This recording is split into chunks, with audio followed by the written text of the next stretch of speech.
Bismillahirrahmanirrahim. Assalamualaikum warahmatullahi wabarakatuh. Sebelumnya izin perkenalkan, nama saya Jidana Segara dengan NPM 19060066. Di sini saya akan memaparkan hasil discovery learning saya di topik 8, yaitu mengenai scientific factor.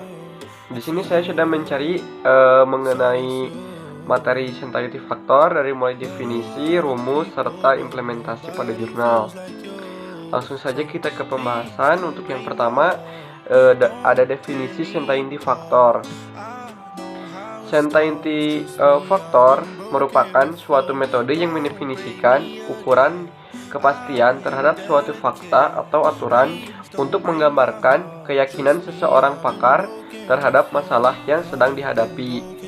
Nah, metode scientific factor ini juga merupakan suatu metode untuk membuktikan apakah suatu fakta itu pasti ataukah tidak pasti, yang berbentuk metrik yang biasanya digunakan dalam sistem pakar.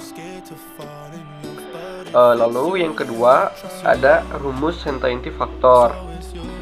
Scientific factor atau CF merupakan salah satu teknik yang digunakan untuk mengatasi ketidakpastian dalam pengambilan keputusan.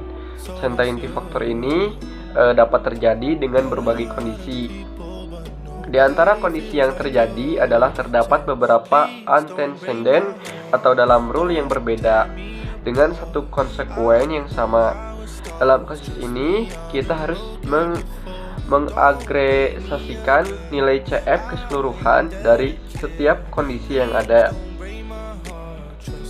Di sini ada rumus formula yang digunakan pada scientific factor. Ada 3. Di sini ada CFC. CF di sini adalah scientific factor kurung buka CF1, CF2 sama dengan CF1 ditambah CF2 kurung buka 1 dikurangi CF1.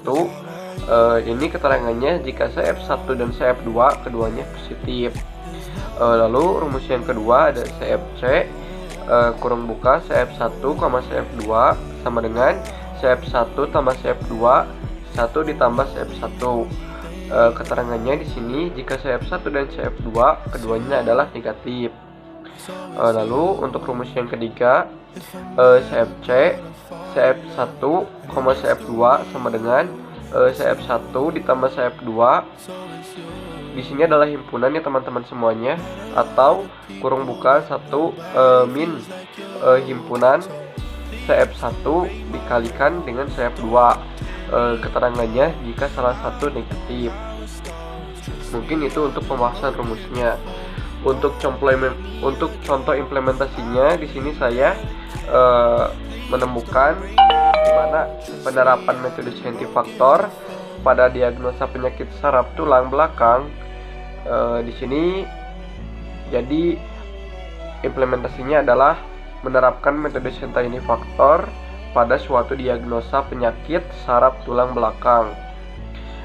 Tujuan pada penelitian ini adalah untuk membantu dan mempermudah masyarakat dalam mendiagnosa penyakit saraf tulang belakang dapat menerapkan metode scientific factor pada sistem pakar. Saraf bagian tulang belakang ini merupakan organ yang penting bagi manusia. Terbatas dan tidak meratanya dokter spesialis saraf tulang belakang di Indonesia mengakibatkan masyarakat kesulitan dalam mendiagnosa penyakit tersebut. Sistem pakar dapat membantu untuk mendiagnosa penyakit, di mana sistem ini untuk merekonstruksi keahlian dan penalaran. Sistem pakar dapat membantu untuk diagnosa penyakit, di mana sistem ini untuk merekonstruksi keahlian dan penalaran kemampuan seorang pakar. Pada penelitian ini, scientific factor diimplementasikan pada aplikasi diagnosa penyakit saraf tulang belakang. Sistem ini nantinya sudah diuji cobakan pada sejumlah masukan. Hasil pengujian ini didapatkan memberikan hasil sesuai dengan perhitungan yang manual. Hasil pengujian dengan uji coba pada sejumlah masukan tersebut, maka dilakukan bahwa pengujian ini memberikan hasil yang sesuai dengan memperhitungkan secara manual. Sedangkan pengujian akurasi kesesuaian dari data testing yang didapatkan oleh pakar dengan output sistem pakar didapatkan hasil output yang sesuai sebesar 90%.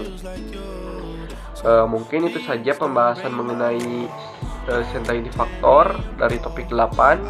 Untuk proses hasil discovery learning-nya di sini cukup sulit untuk mencari rumusnya.